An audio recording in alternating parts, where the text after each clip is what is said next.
दरअसल बात इस प्रकार से है कि जनवरी 3 को अमेरिका के द्वारा वेनेजुएला पे पूरा तरीके से कब्जा कर लिया गया और वहां के राष्ट्रपति को रातों रात चुटकियों में ऐसे उठा करके अमेरिका के जेलों में ला करके बंद कर दिया गया। तो ये कहानी का एक्चुअल में शुरुआत होता है अमेरिका के वाशिंगटन शहर से, जहां पे डोनाल्ड ट्रंप और उसके CIA इन दोनों का प्लानिंग जो है व्हाइट हाउस में यानी कि वाशिंगटन में 2026 के शुरुआत में ही स्टार्ट हो चुकी थी।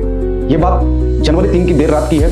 अमेरिका वेनेजुएला के अंदर प्रवेश करके वहां के राष्ट्रपति निकोलस मदुरो को उठा करके अरेस्ट कर लिया और अमेरिका के जेल में ला करके बंद कर दिया।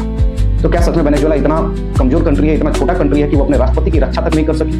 बिल्कुल नहीं, क्योंकि वेनेजुएला के पास रूस का दिया हुआ सुखोई 30 है, एयर डिफेंस सिस्टम है 300, 400, S-300, S-400। तो फिर कहां ऐसी चूक हो गई कि वो अपने राष्ट्रपति की सुरक्षा में कंप्लीट अपने राष्ट्रपति को सेफ्टी नहीं दे पाया? क्या ऐसा प्रॉब्लम हो गया था? क्या ऐसा समस्याएं हो गई थी? तो अगर आपके भी मन में ये सारे सवाल है तो सवाल एकदम जायज है। दरअसल बात इस प्रकार से है कि अमेरिका का नजर वेनेजुएला के जो ऑयल रिजर्व पर है वो बहुत दिनों से टिकी हुई थी और कहा जाता है कि दुनिया में सबसे ज्यादा अगर ऑयल प्रोड्यूसिंग कंट्री में अगर गिनती आता है नंबर 1 पे तो वो वेनेजुएला है। और वेनेजुएला अपने आप में बहुत बड़ी देश है और इसको हमेशा से ही रशिया के द्वारा समर्थन मिलते आया है। तो बात इस प्रकार से था कि अगर युद्ध किया जाए और वेनेजुएला पे कब्जा किया जाए तो उससे अमेरिका को बहुत ज्यादा लॉस होता। लेकिन अमेरिका ने दूसरे तरीके का रास्ता अपनाया और वो रास्ता ये था कि अगर इस रास्ते को और इस पूरा घटनाक्रम को अगर आपको समझना है तो वो भारत के इतिहास में आपको जाना पड़ेगा लगभग 150 साल पहले, क्योंकि उसी प्रकार का घटना आज घटित हुआ है अमेरिका और वेनेजुएला के बीच। जिस प्रकार का घटना आज से 150 साल पहले भारत में घटित हुआ था, जब पहली बार रॉबर्ट क्लाइव भारत आए थे, तो वहां पे ना तो बंदूक का उपयोग हुआ था भारत पे कब्जा करने का, ना ही तोप का उपयोग हुआ था, जबकि ये सारी चीज अवेलेबल था, सेना भी थी।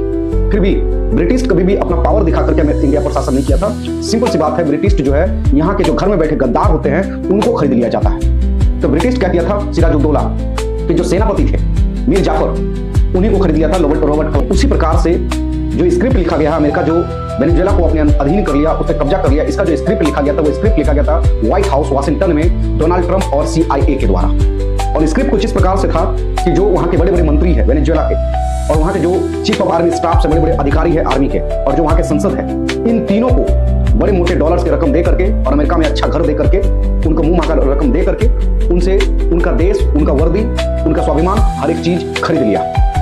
क्योंकि वहां के आर्मी को डोनाल्ड ट्रंप के द्वारा संदेशा भिजवाई गई थी कि तुम अगर लड़ोगे तो हमसे जीत तो पाओगे नहीं, लेकिन तुम पे वॉर क्रिमिनल्स का टैग लग जाएगा। तो इस वजह से जो वहां के जो बड़े बड़े आर्मी अधिकारी थे, जिनके पास उत्तरदायित्व था वहां के राष्ट्रपति को सुरक्षित रखने का, वो सब डोनाल्ड ट्रंप के साथ हाथ मिला करके अपने राष्ट्रपति को अकेला छोड़ दिया, अपने वर्दी को, अपने देश का सम्मान को बेच लिया।